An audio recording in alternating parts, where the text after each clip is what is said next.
Good evening, everyone. I'm Nick Toma. I'm Candace Kelly. Fears surrounding data centers continue to circulate, not just here in NEPA, but also nationwide. Officials in Luzerne County are working to calm those fears, and they're taking some steps to ensure that no data center gets built without the proper precautions and guidelines in place. Tonight, 2822's Avery Nape explains what county officials are doing and how their handling of data centers is different from other areas we've seen.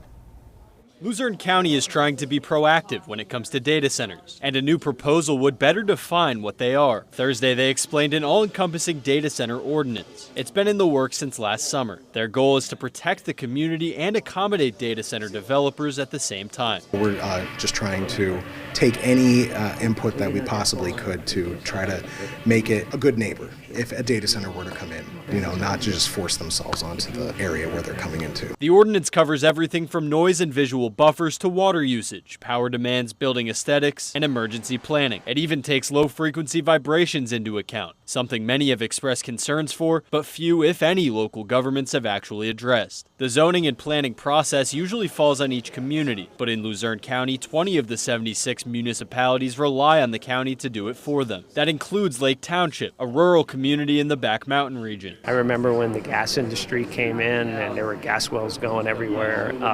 People were worried, drilling and fracking and those types of things. So I think data center is a lot like that. And I'm hoping based on this, they're getting out ahead of it. And they are trying, but the ordinance still has some ground to cover before it can be implemented. A revised version will be presented to the county's planning commission next week. If it gets their recommendation, it will have to make its rounds with county council before it can be voted in. While it's been a long process, he says it feels good knowing their work could equip communities with the tools they need to deal with data centers. I did want to create a model ordinance that other municipalities could potentially adopt, but like I said earlier, it's kind of a Frankenstein. It's a bunch of different pieces from a bunch of different ordinances that we've been pulling, and it's a good feeling knowing that we're potentially making a good difference. In Wilkes-Barre, Avery Nape, 2822 News. Once it goes to council, the ordinance will have to go through a work session and a public hearing before it can be voted on. By the way, a copy of the draft ordinance can be found on our website, 2822news.com.